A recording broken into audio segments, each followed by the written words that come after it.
Hello everyone, my name is Caden. Welcome back to more Robotics Notes Elite. Last time we completed Phase 11, and now it's time for the finale. Phase 12.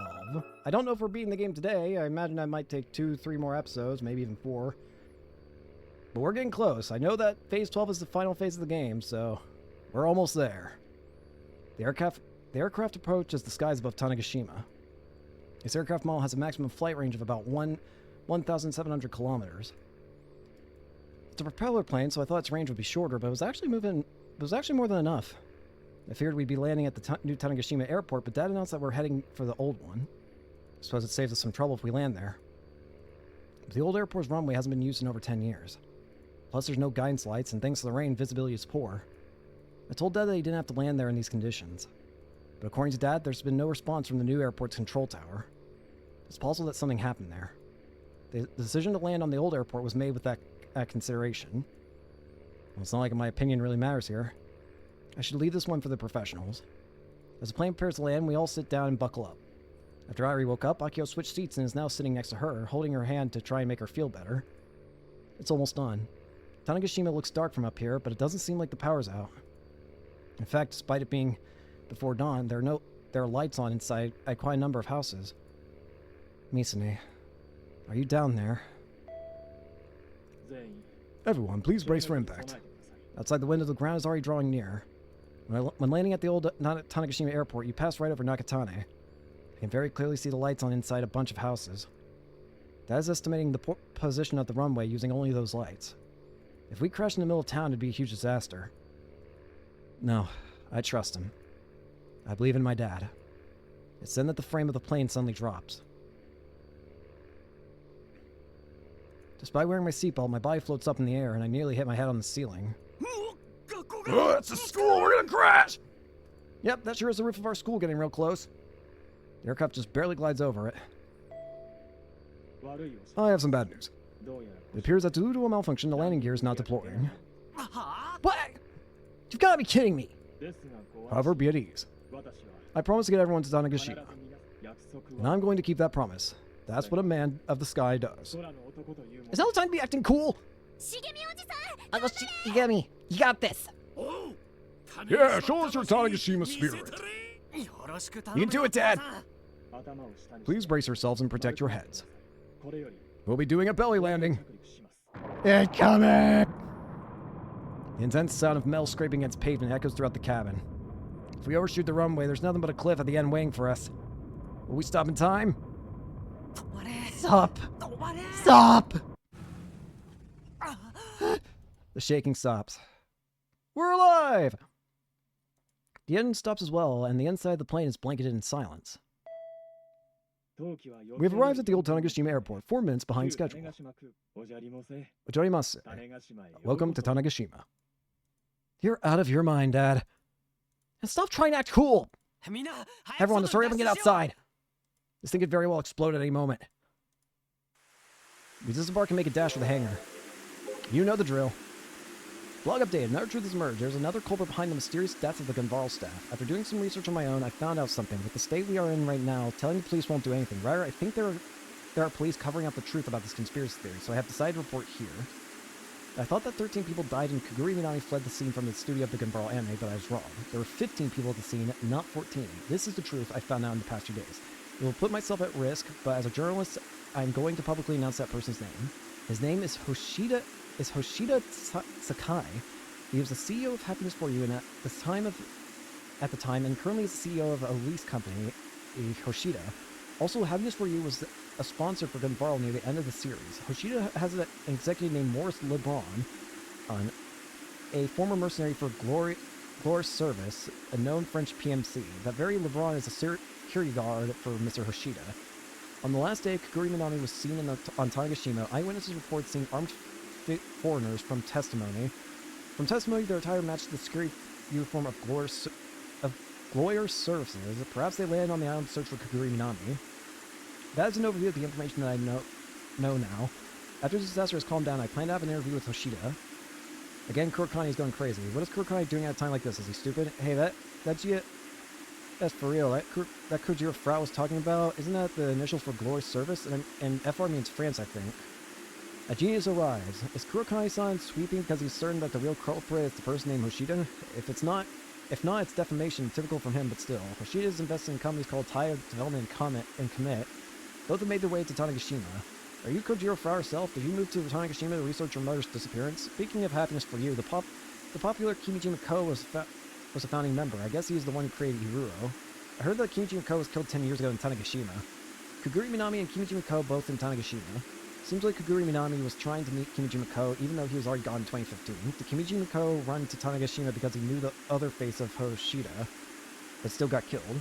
Yesterday I called the Kagashima and Tanegashima police department before the solar storm hit. They both said that there were no research reports on Furuguri Minami. This is all Kurokani's delusions. Kurokani's actions are getting worse. For sure he's making stuff up. I don't think he'll ever do an interview. There's no way to book one in this disaster. Don't take Kurokani too seriously. I feel that people bashing Kurokani is desperate. Maybe they are just undercover. Found a crazy article on Taboo. Man gets stabbed at a restaurant located on Kabukicho, Shinjuku. Person that died is CEO of Hoshida Sakai, 46 years old. The suspect is Hiroshi Hamanashi, a jobless 24-year-old. He states his Pokemon told him to kill the man. Currently investigate. Hey, is this... Hoshida's dead, seriously. When is this article from? Yesterday morning, so it must have happened between midnight of 26th and the morning of 27th. The murder case was treated as a small case due to the solar storm issue, but isn't this pretty bad? Hoshida was erased. High chance that Hoshida was erased. Tokyo locals are cray. It's like a drama. Feels like I'm in a movie concerning the fall of Odaiba. Maybe what Kurokani-san is saying is the truth. If Hoshida was erased, does that mean that there's somebody behind Hoshida? Maybe happiness for you. Must relate to Project Adam. It's the Committee of 300. If we keep talking about this, we might get erased. Kinda scary. Mama isn't a murderer, that's all I can say. Heard the story, I'll be waiting at the hangar. If you post on that account, people are going to figure out who you are. Now's not the time for that, don't worry about that nonsense.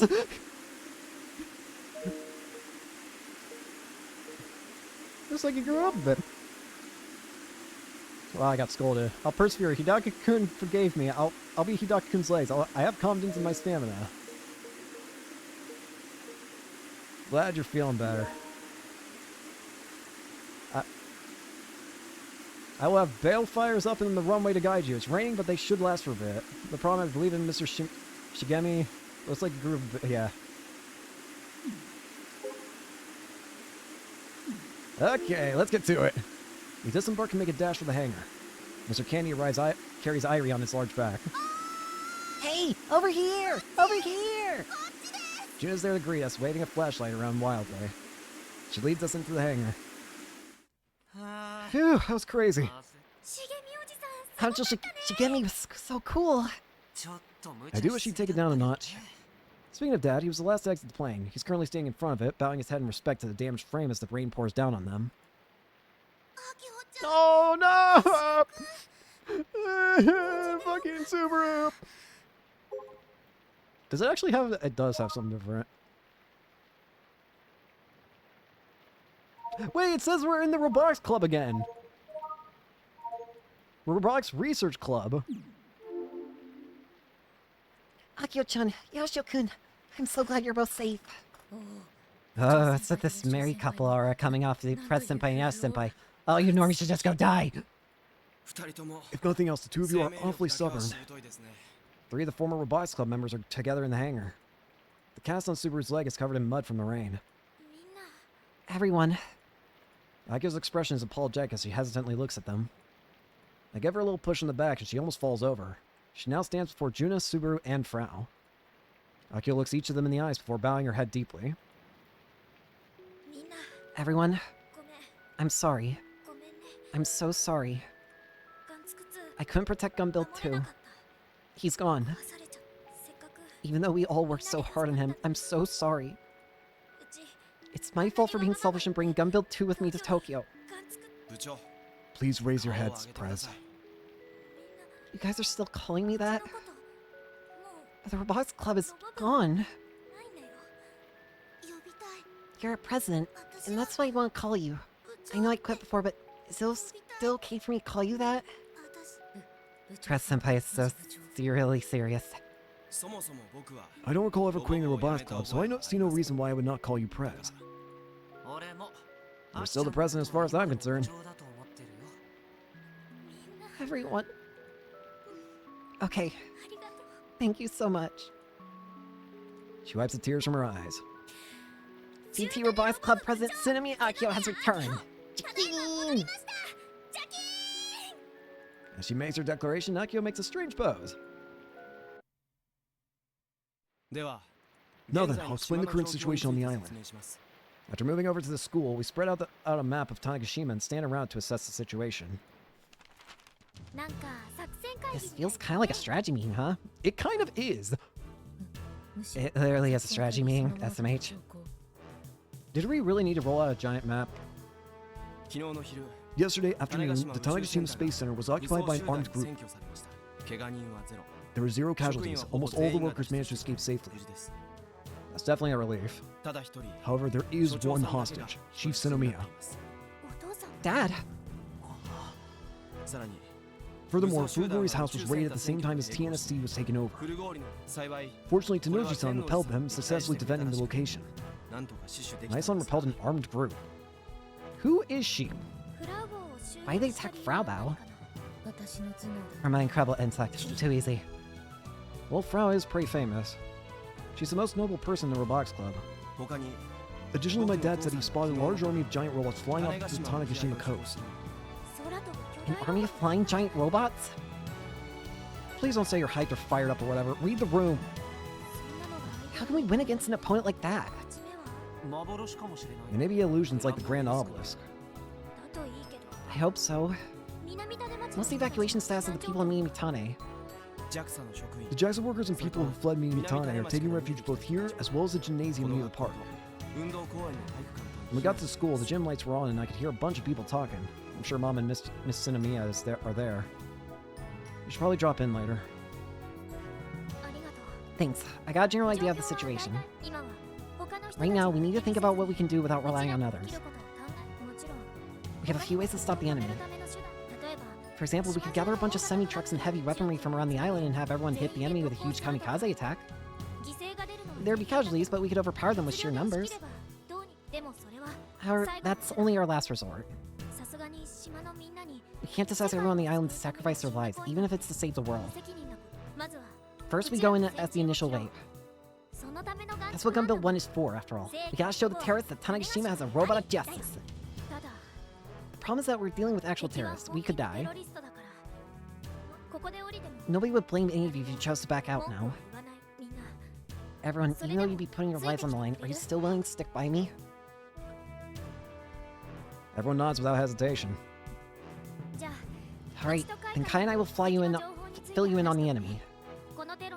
The ringleader of the terrorists is Kimiji Mako. He exists in Iburo as pure data. I gave Akio a rundown of everything while we were on the plane coming home. He's trying to massacre all of humanity on orders from a group of shadow rulers called the Committee of 300. We don't know how many bad guys we're dealing with, but among them... There, Akio chokes on her words for a moment. Her sister. But she quickly looks around at everyone's faces and stiffens back up. Among them is my sister, Sinomiya Misaki. The room is filled with gas. Our goal is to defeat the terrorists and stop them from killing billions. Are you really okay with this, Akio-chan? Akio firmly nods her head. I'm going to stop Big Sis, no matter what. Faced with such grim determination from Akio, nobody says anything further. Kai will explain the enemy's goal. The enemy's objective is to launch the rocket currently assembled in the VAB. It's highly likely that terrorists are loading a black hole bomb onto the hijacked rocket. Wait, a black hole bomb? This goes far beyond nonsense at this point. My word! By launching it and detonating in space, they'll create a magnetospheric substorm. That's Project Adam's primary objective. The details are as written in the Kimijima reports. If you want to know more, you can find them all over the internet. Feel free to give them a read. Additionally, Misumi is likely piloting a giant hug. It looks like a spider with 6 legs. That matches the eyewitnesses info we got from the JAXA members. It showed up at the TNSC. I know I called it a hug, but it's fundamentally different. One of EXCO's bigwigs gave me some intel about it. In actuality, Sawada got in touch with me when I was on the plane. have no idea how he got my contact info, but he sent me a bunch of top secret files from Exco. Hug X01 Kaminagi. Hug X02 Sumeragi. Yeah, Kaminagi is a standing robot. Detailed data about the Hug's weaknesses, spots likely to wear out, the works. This Hug will likely be deployed as a terrorist last line of defense. Spider Hug is an Exco concept model. The Hug X02, codename Sumeragi, is probably the second model. And the thing it attaches to is apparently another concept model, the Hug X01, Kaminagi. Attaches? That's right. Maybe it'd be easier to understand if I said it mounts a spider. Kaminagi is 4.5 meters tall, so it's about half the size of Model 1. When I saw it at the expo, it went offline without separating, so I don't know what it looks like on its own. Going by the data, Kaminagi is extremely mobile. It's even capable of full-on sprinting. The robot can run? Wow, that's incredible. It's not hovering or doing anything similar. No, it runs like anyone else. It also has a strong grip, and the files said that it has accurate finger feedback. In other words, they can hold weapons. Is that so? Regardless, it should be limited to close-quarters weaponry. There are no firearms in the world that are compatible with giant robots. Unless they specifically made one for this. In that case, the situation would be hopeless. Model 1 and firearms are like oil and water. What about the spider? The spider is equipped with missiles. It's like an actual weapon. It is a weapon. The concept model was built with military use in mind. Also, it has blades on its front two legs. Those blades are what destroyed Gun Build 2. The spider can't be operated unless the pilot wears Kaminagi and boards it. The two of them form a set. So even if we destroy the spider, the other one will come popping out, huh? Yep, the one with high mobility, no less. So it's a Matryoshka doll, then. I get it. No, not at all. Also, the Echo Bigwig gave me another useful piece of info. He's looking into a way of get rid of Kimijima Ko. What? How? Well, he is data. Even though he might be immortal in the sense of he can't be hurt or anything like that, what he can be is deleted. So if you can find out where he's being stored, you can delete him. That data has to exist somewhere, right? All it's a matter of is finding out where that data is stored and erasing it. You do that, and he's gone. Apparently it's like a computer virus designed to erase him since he's just data. The anti-Kimijima Ko virus, you could say. With that, it should be possible to get him to stop possessing Misumi. We'll be able to return her to her senses. But Akio doesn't look happy. Even if Misumi does come to her senses, it wouldn't change the fact that she's a terrorist. But even still, if we free Misumi from Kimijima Ko's curse, it'll neutralize her. Naturally, that includes the Sumeragi and Kaminagi that she's piloting. And then we won't have to fight? And how about we just go and see her after the virus is done? The problem is we don't know if it'll be done in time. Assuming that they'll be loading the VHP now, it'll be raining all day. Launch will be tomorrow. The weather report said tomorrow it's gonna be sunny and clear. It's possible that the anti-Kimijima Ko virus won't be complete until after that. I'm starting to see several minimum conditions that we need to clear. First, we need armaments so that we can destroy Sumeragi. Second, we need the mobility to deal with Kaminagi's movement speed. Alternatively, we could boost Model 1's defense so that it can take Kaminagi's attacks. Model 1 was really slow, wasn't he? To a hopeless degree, yes, but its defensive capabilities are even worse. The thing might as well be made of paper. It's that bad? It's that bad. Even if we want to enhance its armor, there's not much we can do. We might be better off preparing disposable shields or something. But Gundam 1 can't use his arms. We need to think about that too. We don't have the time to build decent functionality into the arms.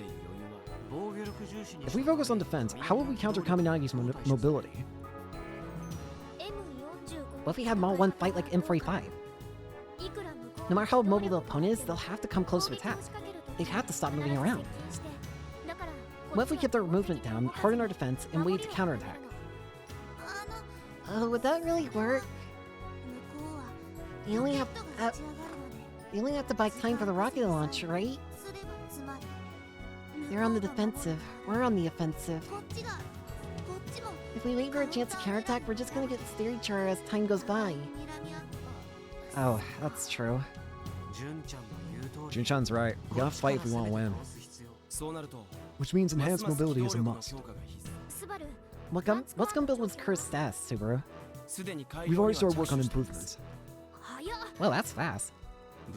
After hearing your speech, we got the gist of your intentions. Wait, you heard that? All of it. We've swapped out 2 of the leg motors with monopole motors so far.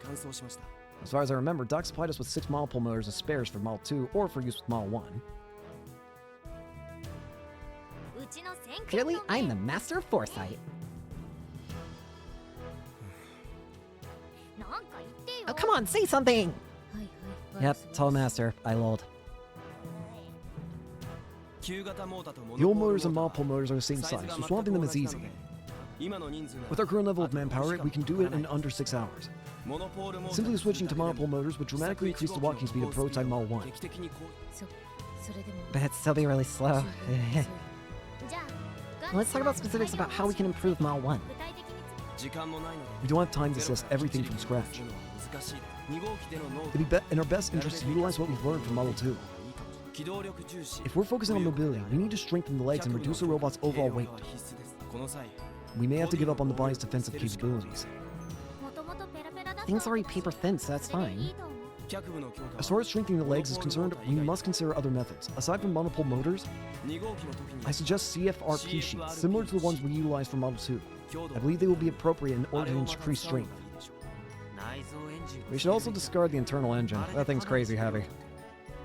Plus, it's loud as hell. Subaru nods at my suggestion. We'll remove the internal engine and utilize the same laser beam and electrical transmission system as Model 2. We have a spare? I do. Dog here is a classroom with perfect timing. Grandpa! I heard you guys were over here. Doc, you really have a spare? I figured you'd be used to improve Model 1, so I kept it in the back. That's awesome! You're the best, Doc. Are you even making a profit? I don't care about making profits. I just buy what catches my eye. Nothing more than that. That's so rock and roll.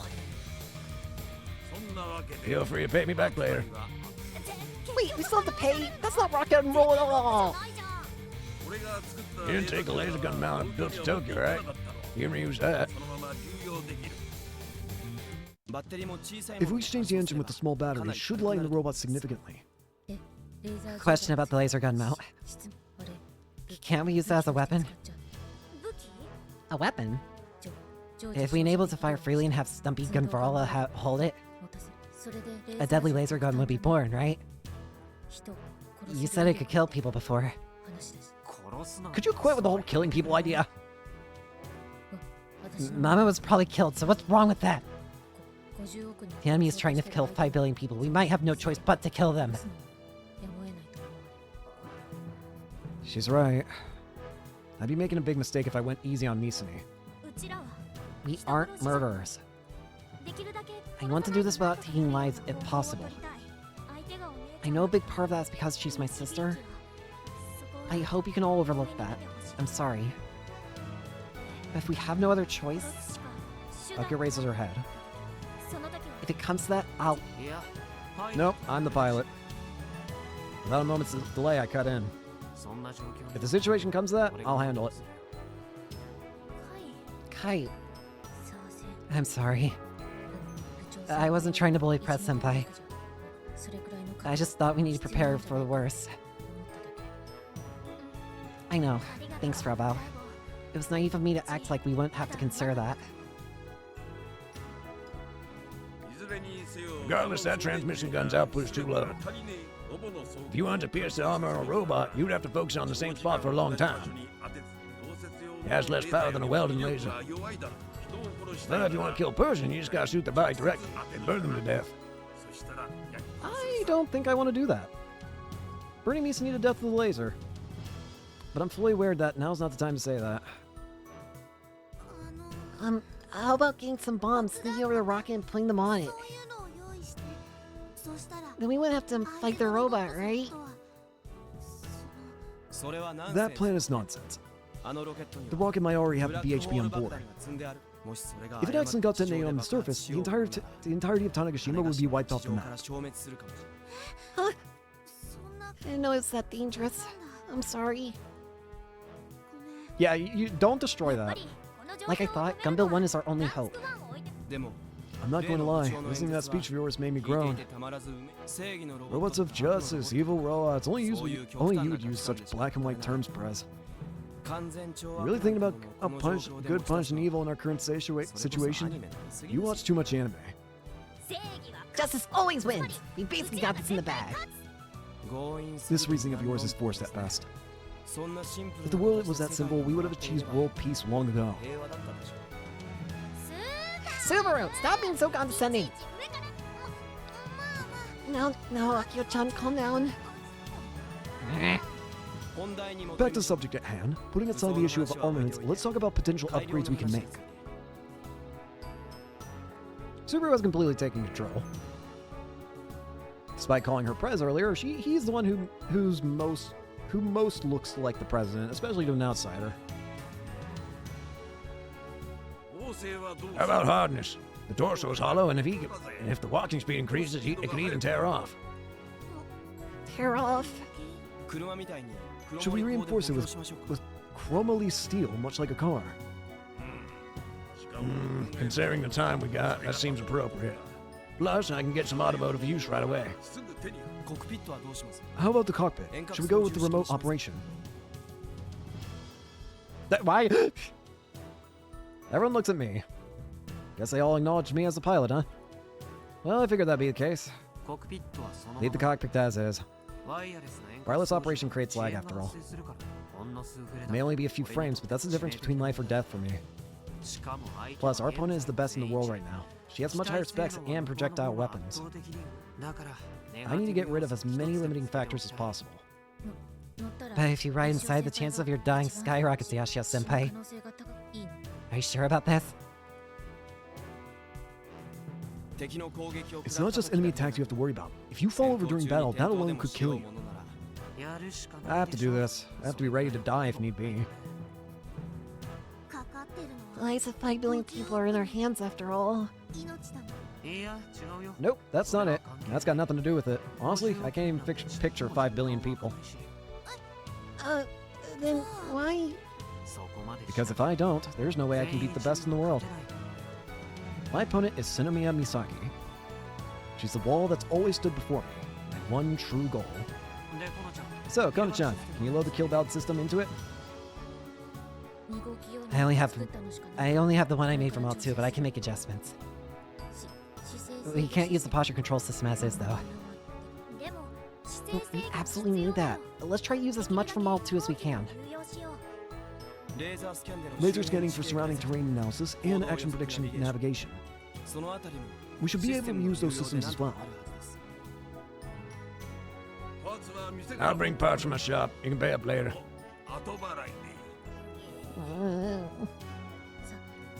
At worst, we might even have to update the system as it walks. You use 3D mapping linked to Hero, right? We should probably remove that. Right. Kimiji Mako's the man who created it, and we're off to go fight him. We can't trust it. Now we just have to figure out what to do with the arms. They're only decorative, so should we remove them? The brass doesn't understand things like that. The brass? Jun, you still have much to learn. You can take them off. Now's not the time to be concerned with appearances. I'd be so grateful if you could think that rationally all the time. What was that? Calm down, Aki-chan.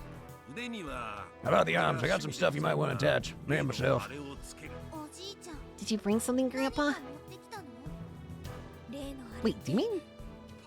Pile bunkers. Check out that shitty grin. I had done with the final adjustments, but they're generally ready to go. If you shoot them at close range, they should break right through armor. Effective at close quarters combat, no? Are you suggesting we replace one of the arms with a pile bunker? That causes the frame to be unbalanced. It could tip over. If we're going to attach a pile bunker, we'll need a counterweight for the other side. Good thing I got two of them. The return of the shitty grin. He's prepared. You built two of them? Although the art is still incomplete, it's about 80% done. Pile bunkers for both arms, huh? How about disposable shields like Subaru suggested earlier? I think it's better to focus on offense over defense. But you got no way to defend against some missiles. Jeff, ECM, flares, reactive armor. Doc, can you prepare any of... Of course I can. How much do you think that kind of stuff runs? Right. The differences in specs is pretty much hopeless. Fine, then let's think of a way to beat it. And if we can't come up with one, we fucking die. If we don't, Kai, we die. We fucking die. If we can't, then... We give up on fighting and just watch the rocket launch? No way! Damn straight. Make your decision, Aki-chan. Even if we have no strat, once the rocket starts being moved from the VAB, I'm gonna challenge them in Model 1. You're just gonna throw away your life. I can't approve of this. Even if that's the case, I have to try something. Fine. Even if we don't find a way to win, we'll sort you in when the time comes. But I refuse to let you die in vain, Kai. We're going to keep looking for a way to win all the way to the very end. I know we'll figure something out. Akio looks me straight in the eyes and makes her declaration. Force out a smile and nod. That's a satisfying answer. Everyone, I'm gonna ask you again. Please lend me your strength. I know that our robot of justice will win in the end. So I want everyone to think about how we can achieve that. I believe in us. Everyone present nods, and our strategy meeting comes to an end. Due to his leg injury, Subaru can't participate in assembly work. Instead, he's working on improving Model 1. Frau is on programming duty, so she can't help either. Which means there are only 4 people on the motor exchange team: me, Akio, Juna, and Doc. Hey, that reminds me, where in the world did Dad and Nagafukata's disappear to? We could really use their help right about now. I gaze out the window, starting to get brighter out. It's still raining and the sky is concealed by clouds. But dawn is approaching. Even after dawn, the rain shows no signs of letting up. Looks like my workmanship is going to be needed. My husband, son, and Akio-chan are all safe. Thank you to everybody who's worried. I will never ever get lost. My flying was perfect this time. Even though we were taking a different route than usual, I promise to come back to the island. This is my home. I promise that no matter what happens. Rather than that, can you buy as many ration taro as you can at B-Coop? I spoil you far too much, my lovely wife. Regardless, copy that. Can't just be scared and evacuate. Gotta learn from my husband and kids. Things we can do, things that only we can do. That's what we're doing. Not yet. This won't end yet.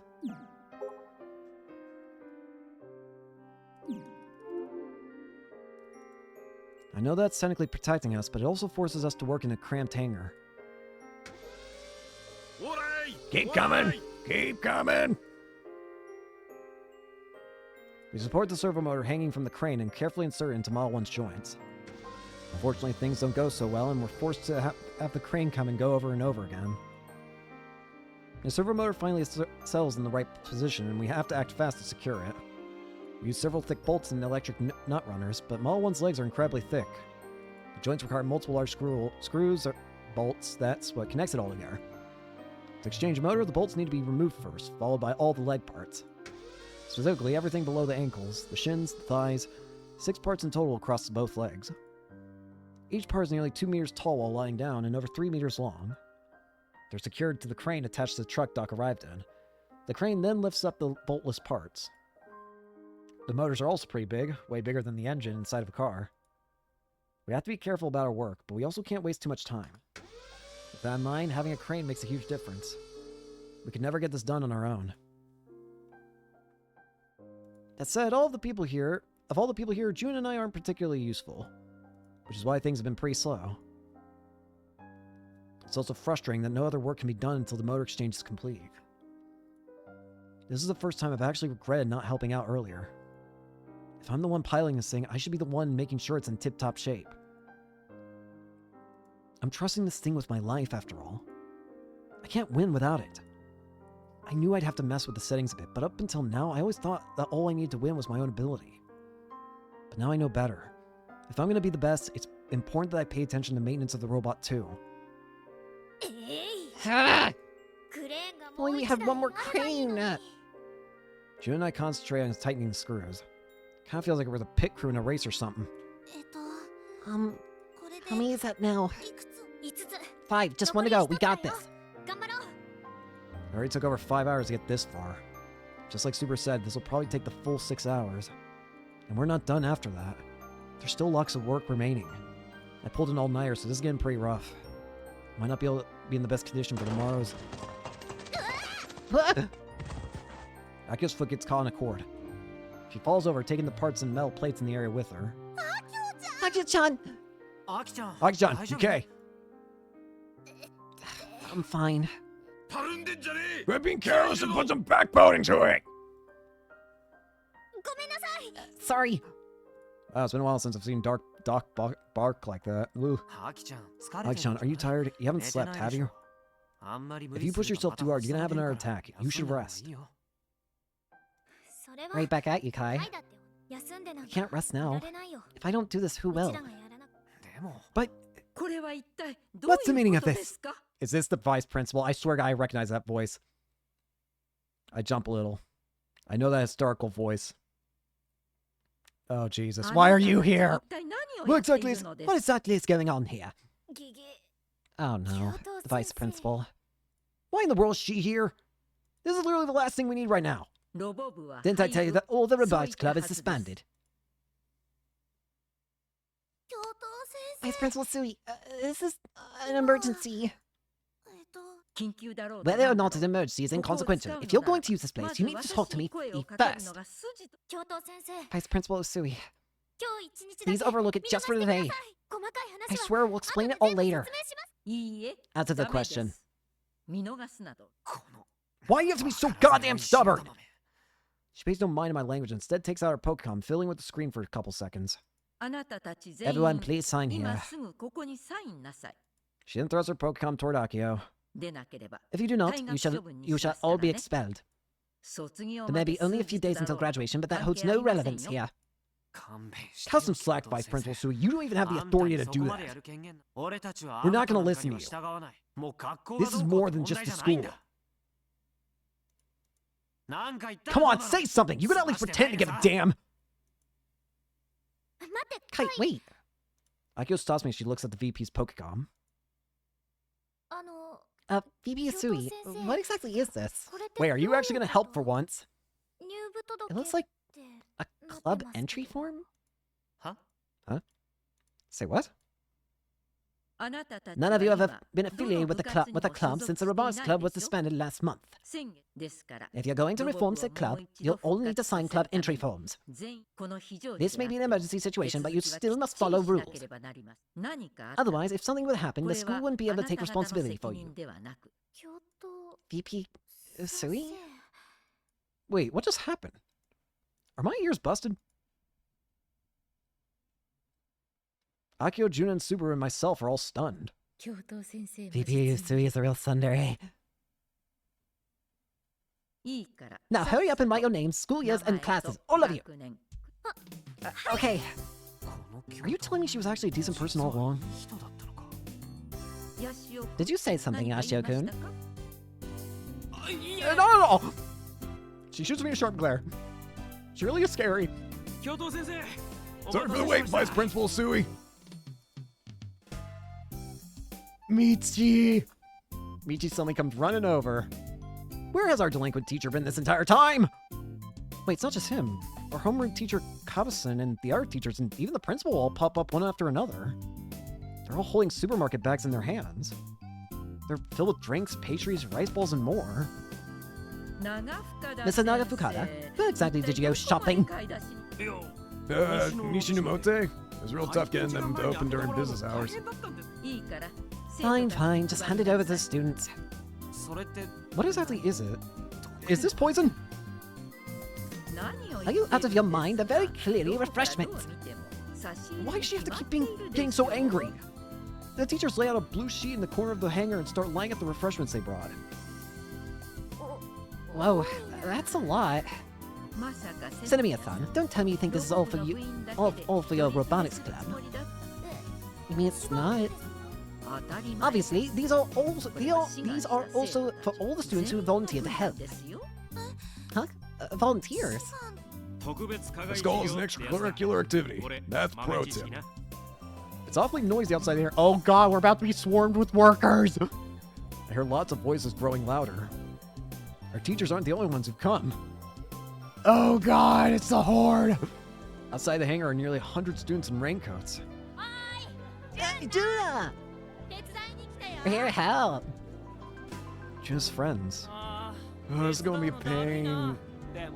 It sounds like the world's gonna end if we don't help. Well, fine. Guess I'll help out. Robotics Club getting it all, so I guess I will too. All my classmates who made fun of the Robotics Club. Katsunaku, so dreamy. Do our best so you remember their names. Need some schoolgirls with some impure motives. There's so many people, over half the school most likely. They're all students who volunteered of their own volition in order to assist you. They all understand in their own way what's occurring on this island, and they want to do whatever they can to help. Oh, we're gonna get this thing built in like seconds at this rate. Get to work, everyone! Everyone. Therefore, Cinemia-san, Shuo Tanagashima's high faculty and volunteer students will follow your instructions as club president. Several large trucks come driving into the airport. What now? Ah, they finally arrived. Damn it. Dog looks at the trucks unsurprised. I built in all the workshops around the island. Kamada, Minato, all of them. I asked them to get a bunch of parts together and meet up here. Akio-chan, I'm here now! We got every mechanic in Tanagashi here, so there's nothing to fear. Familiar guys from the local workshops poke their heads up from the trucks, waving enthusiastically. Bro, we got everybody helping!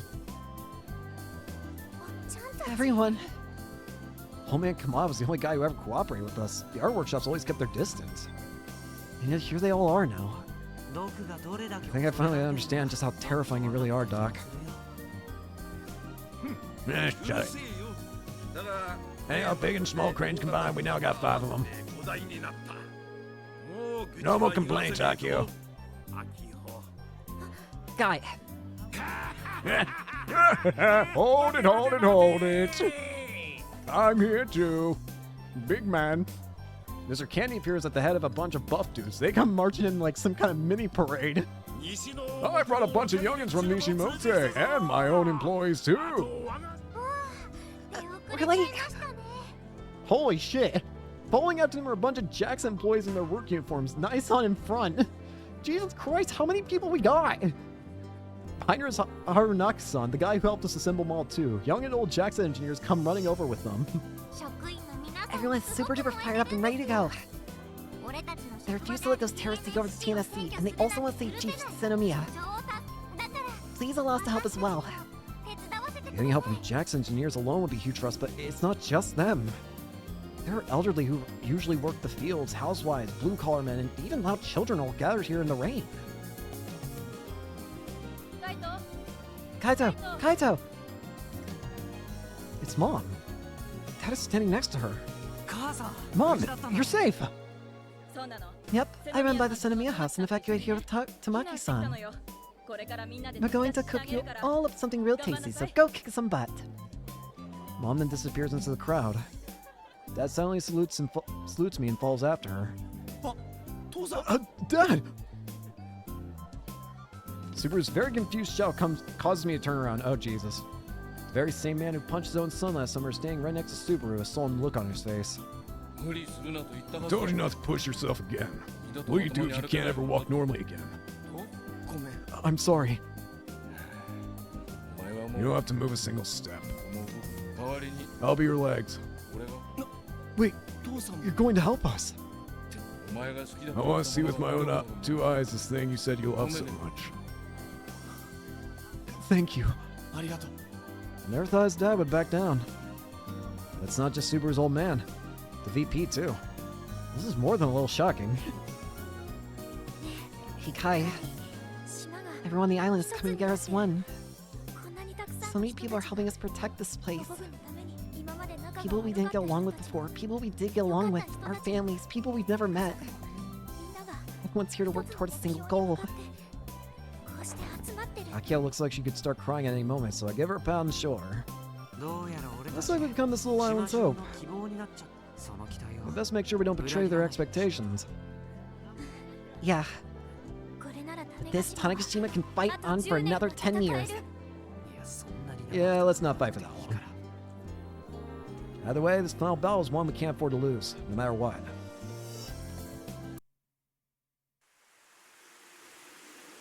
Misaki's perspective. The rain and strong sea breeze collide with my cheeks. There's no point in trying to wipe off the moisture, so I just let it build.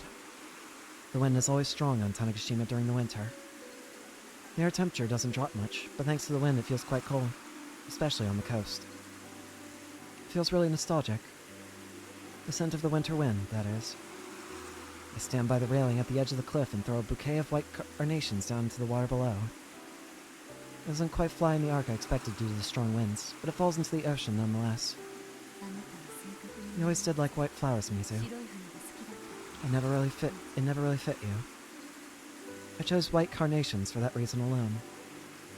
Mireia Mizuka was the only person I could ever call a true friend. Here I am, home after 7 years, and I can't even see you.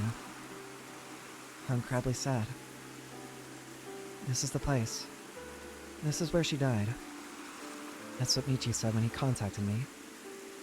If possible, I wanted to attend Mizu's funeral, but I couldn't. Hey Mizu, if you were here, you'd probably be scolding me just like you always did a long time ago. That's why. To me, losing Mizu hurts more than I can express in words. You would stop me. That's how I've always felt. Or perhaps that's the very reason you died. I suddenly feel a presence behind me. It was fucking him.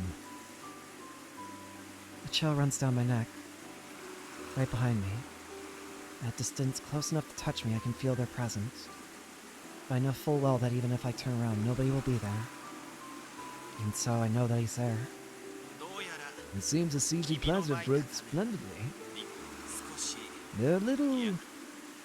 No, they're quite the nuisance. I'm certain that I'm the only one who can hear his voice. Is he actually talking? Or is this all just an illusion in my head? Am I living for my will anymore? Or is it only for his? I stopped caring a long time ago. But I know one thing for certain. I've been bound by the curse of the man speaking. You're right. They really are a nuisance. Is this what you wished for? Me? Do you think I saw this coming almost 10 years ago?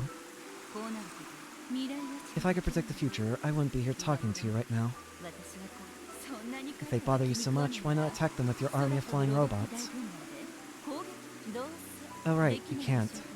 They're just an illusion after all. Interesting. He knows that it's basically just smoke and mirrors, those robots. The real threat are any of the people with guns and the ones in freaking Sumeragi and Kaminagi. Those are the real threats, but those robots in the sky, those are just smoke and mirrors. That's just a smoke screen. They can't do anything because they're not real. Even if they threw them at us, there wouldn't be any real damage to be caused by them. He has a sick fetish for toying with his prey. That's the kind of man he is. And I'll use Sister Centipede. She can do the work of an entire platoon. Be my guest. I then pull a knife out from my breast pocket. I quickly try to thrust into my own neck. But my hand stops. I can't but click my tongue. I failed to kill myself yet again. These are my hands, yet they feel foreign to me. My body doesn't answer to me.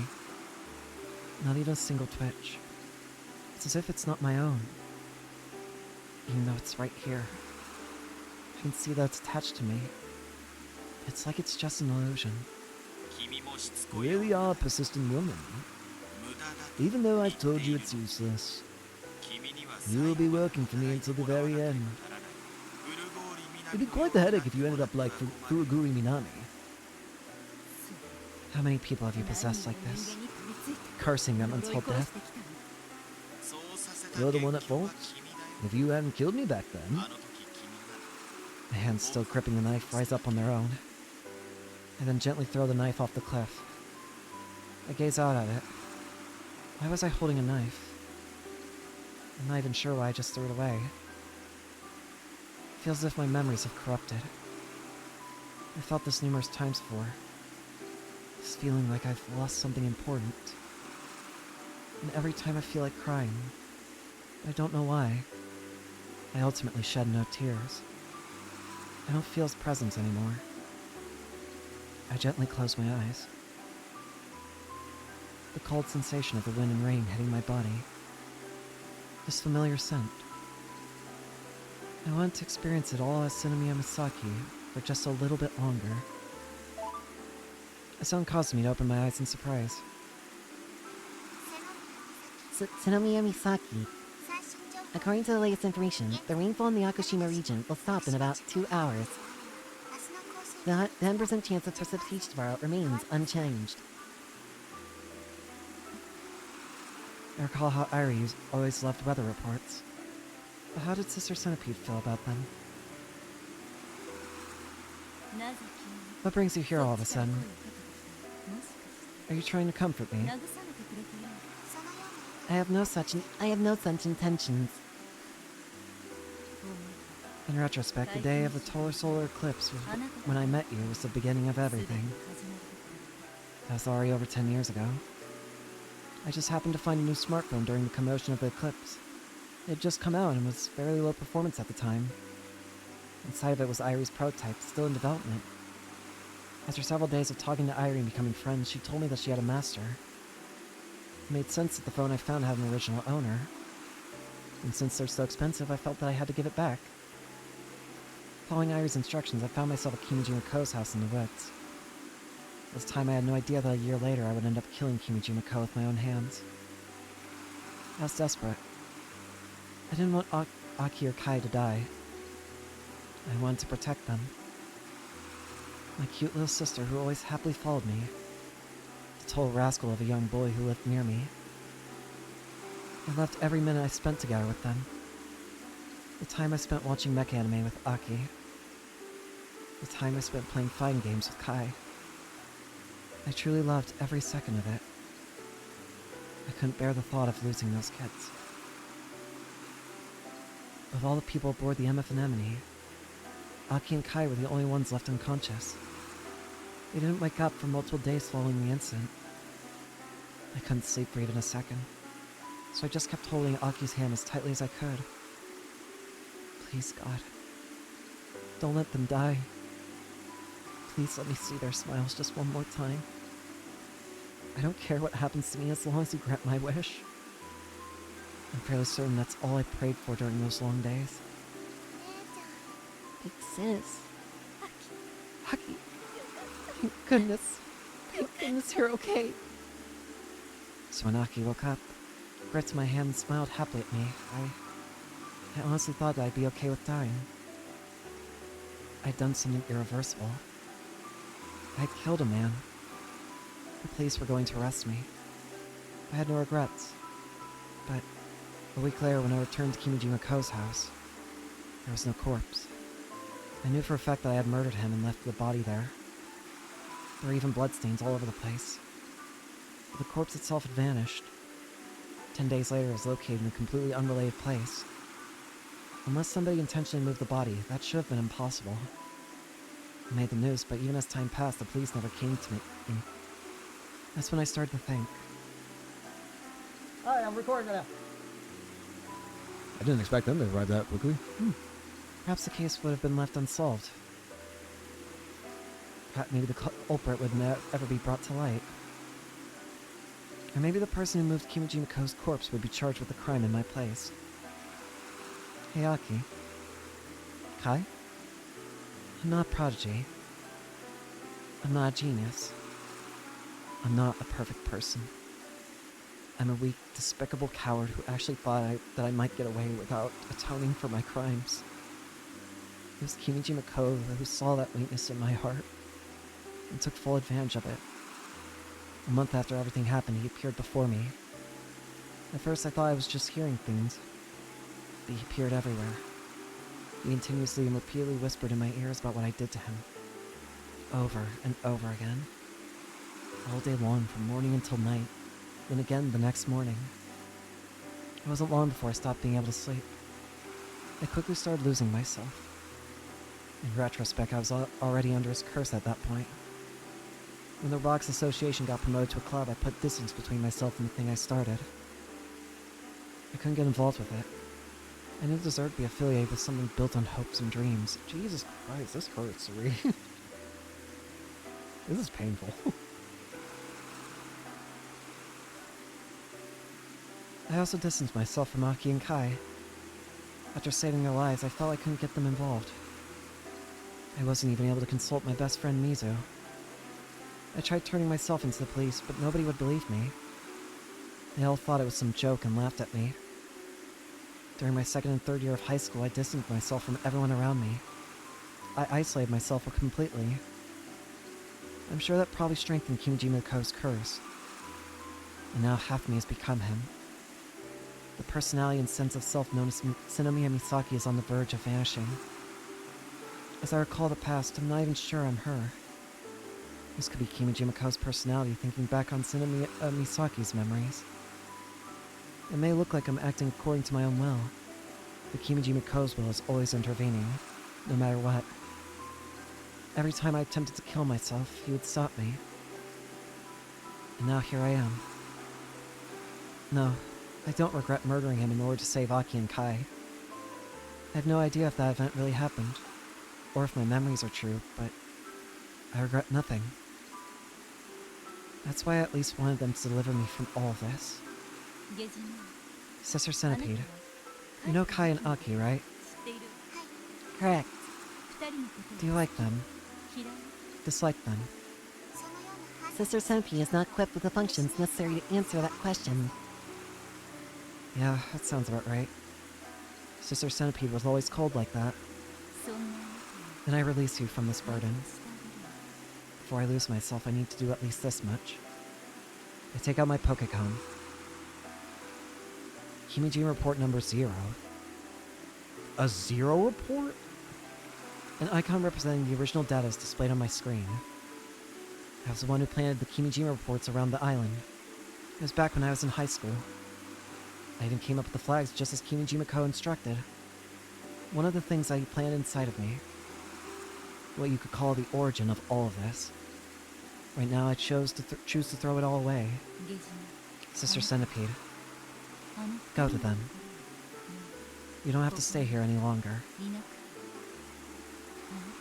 You're free. Nochio, Sister Centipede.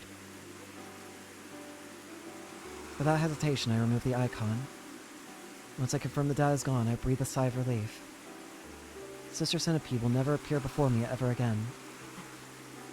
Aki. Kai. Come. Hurry. I wonder if you'll be able to kill me. Such a thing would make me incredibly happy.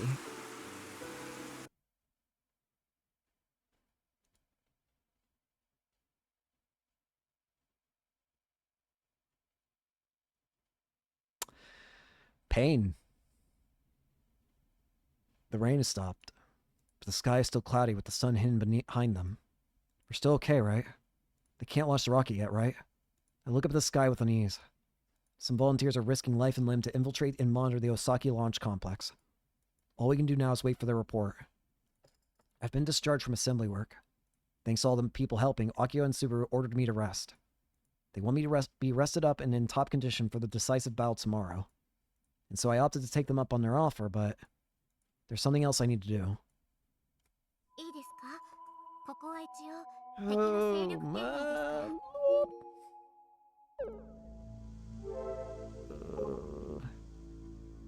So many people helping the Robotics Club, nothing can get better than this. Why? Please come quickly. Jesus.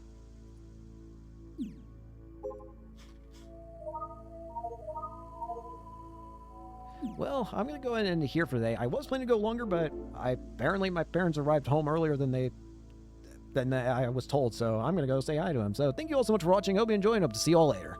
Peace.